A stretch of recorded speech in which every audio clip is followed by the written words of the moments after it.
नमो नमः बच्चों।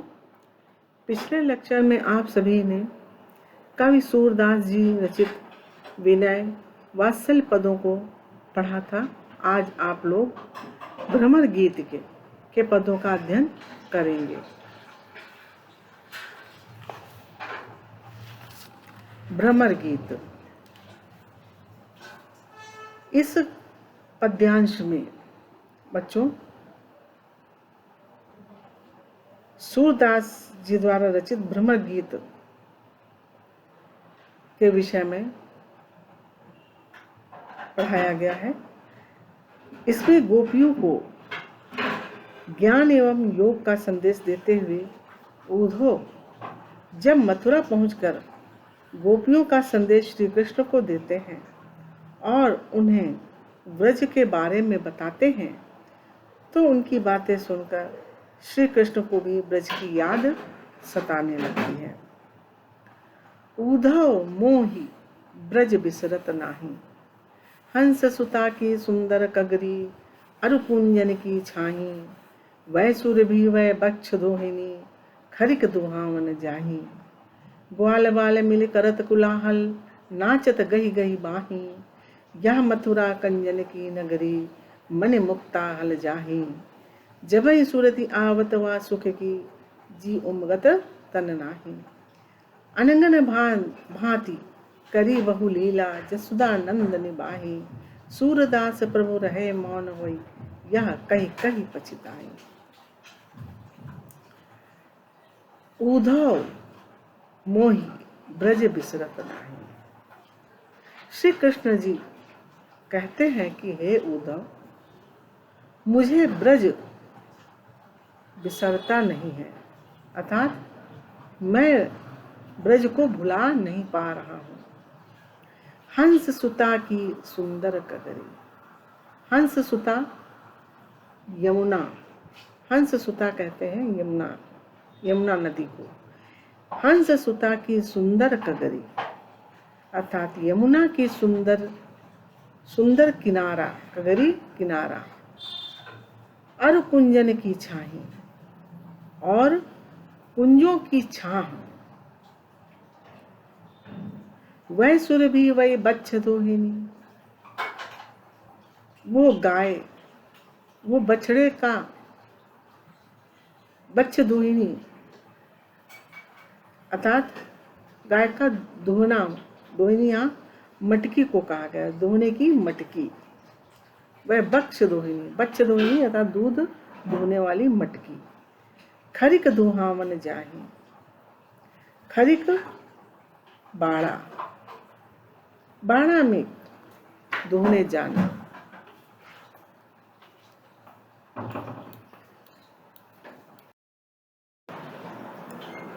ग्वाल बाल मिली करत कुलाहल, नाचत गही गही बहाई।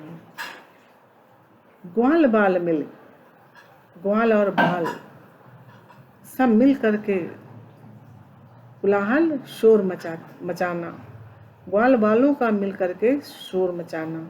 नाचत कही कही बाहें, एक दूसरे की बाहें पकड़ पकड़ करके नाचना। ये सारी बातें कृष्ण जी कहते हैं उद्धव मुझे बिसरती नहीं है।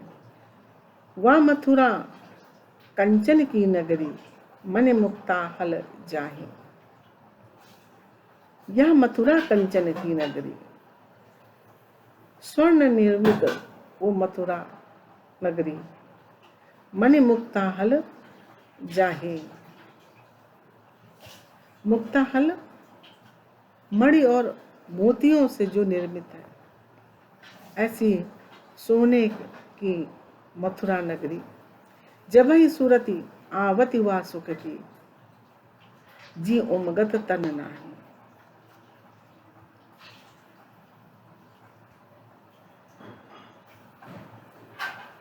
जबहि सुरति आवत वा सुख की, ब्रज के सुखों की जब भी याद आती है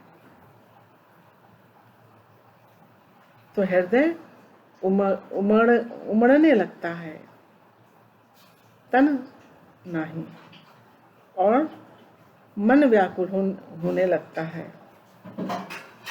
अपने शरीर की सुध बुध नहीं रहती है। कृष्ण भगवान कहते हैं कि हे उद्धव, जब उस स्वर्णमयी मथुरा नगरी जो मणियों और मोतियों से भरी पड़ी है, उस नगरी की जब याद आती है और वहाँ रहने वाले दिनों की जब सुख की याद आती है, तो मन जो है उल्लसित हो जाता है, उमड़ने लगता है और तन की सुधि नहीं रहती है, तन की सुध-बुध खो जाती है। अनगन भांति करी बहु लीला, जसुदा नंद निबाही। सूरदास प्रभु रहे मोहन होई, यह कही कही पछताई। ब्रज में मैंने अनेक क्रीड़ाएं करी, तरह तरह की लीलाएं की। माता यशोदा एवं नंद जी ने मेरी सभी शरारतों को हंसते हुए सहन किया, अर्थात दोनों लोगों ने निभाया।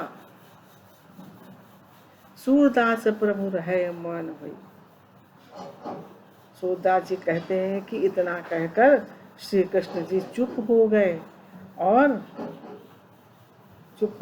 ब्रज को छोड़कर आने के लिए वो बार बार पछता रहे हैं, प्रायश्चित कर रहे हैं।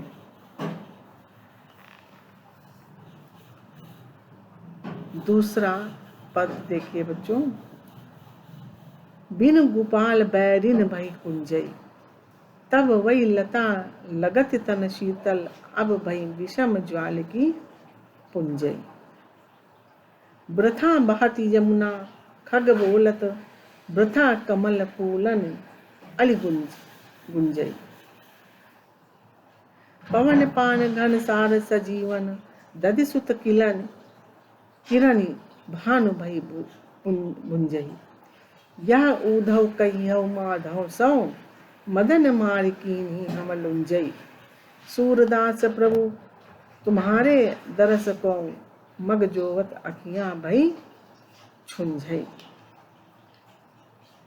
बच्चों, इस पद में, इस गीत भ्रमर गीत में गोपियों के माध्यम से सूरदास जी ने इस विषमता को अभिव्यक्त किया है कि संयोगावस्था में सुखदायी वस्तुएं ही वियोगावस्था में अत्यंत पीड़ादायक होती हैं, अर्थात पीड़ित करती हैं।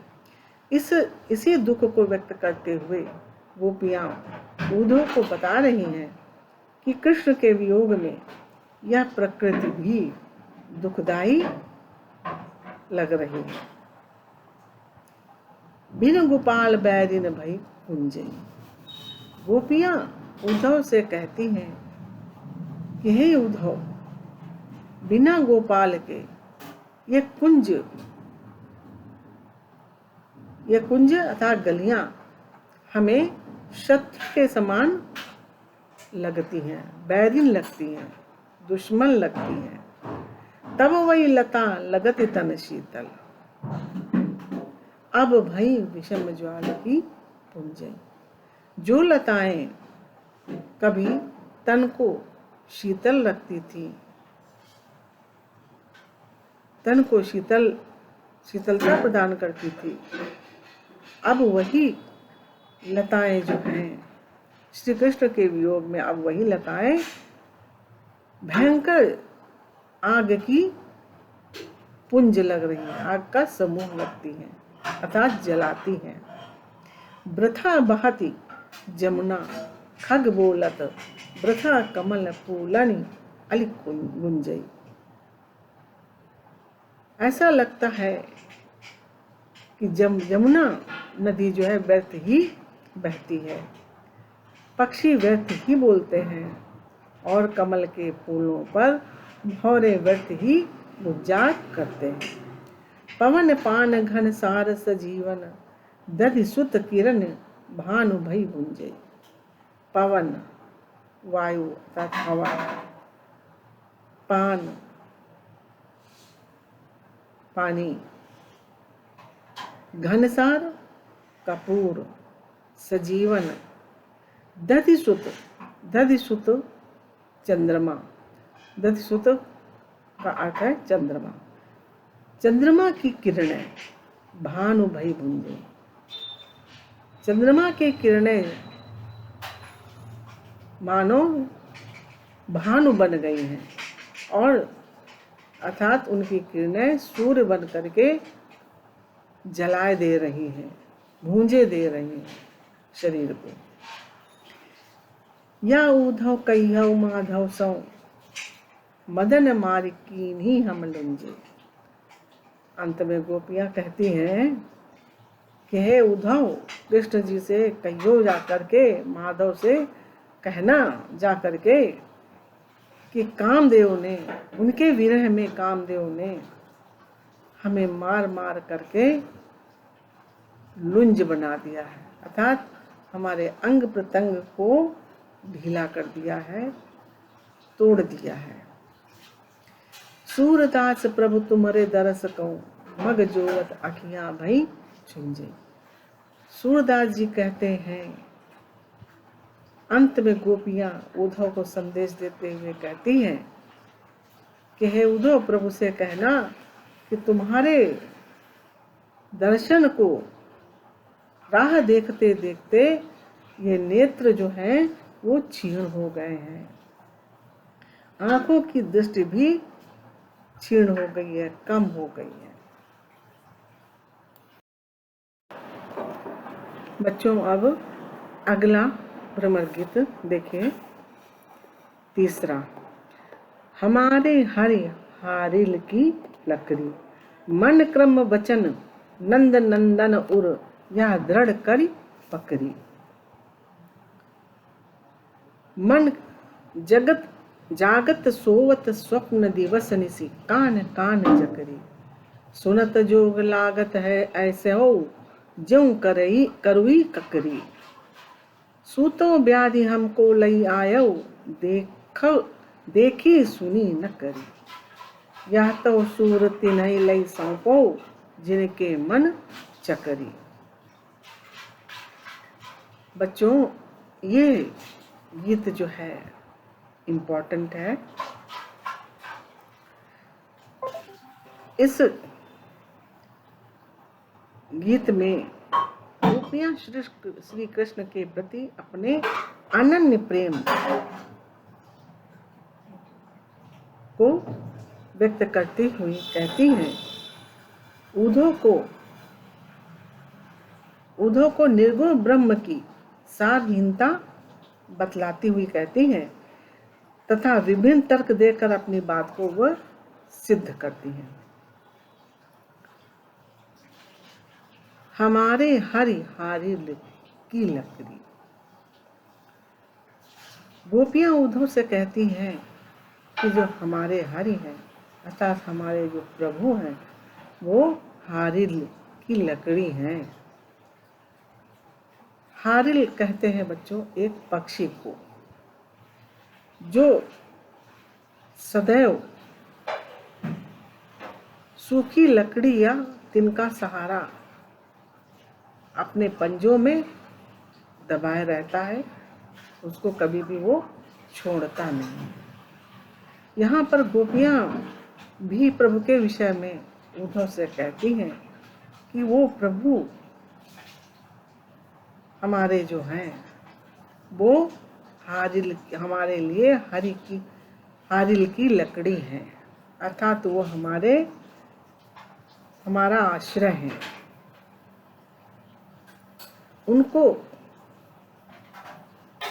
हम उसी प्रकार नहीं छोड़ सकते जैसे हरियल नाम का जो पक्षी है, जैसे उस लकड़ी को नहीं छोड़ता है, वैसे ही हम प्रभु को नहीं छोड़ सकते हैं।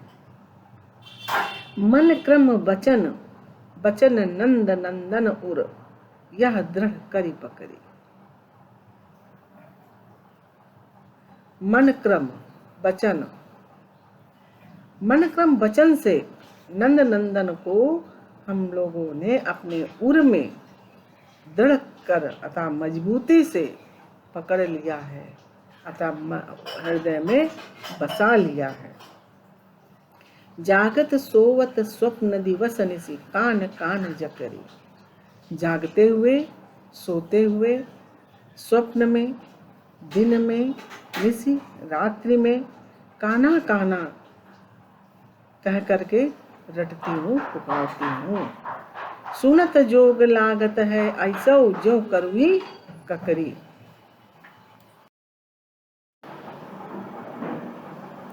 सुनत जोग लागत है ऐसो ज्यों करुई ककरी।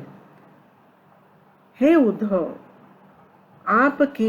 आपका जो योग है, योग का जो हमें ज्ञान देने आए हैं आप या देते हैं, वो कड़वी ककड़ी के समान कड़वा है,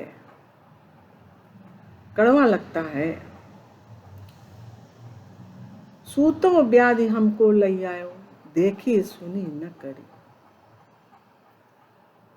ये वो कौन सा रोग ले आए हो हमको, जिसको ना हमने कभी देखा है, ना सुना है और ना अनुभव किया है। गोपियां कहती हैं उद्धव से कि हे उद्धव, वो कौन सा रोग, सुतो व्याधि हमको ले आयो, वह कौन सा रोग है जो हमको ले आए हो या हमारे लिए ले आए हो, जिसको तो हमने ना कभी देखा है, ना सुना है, ना अनुभव किया है। यह तो सूर तिन्हई लई सौंपो जिनके मन चकरी। अंत में गोपियां कहती हैं कि सूरदास जी कहते हैं कि गोपियां कहती हैं कि ये हे उद्धव, ये तो उनको ही सौंपो जा करके, ये उनको ही निर्गुण ब्रह्म का ज्ञान दो जाके, जिनके मन चंचल हैं, चलायमान हैं।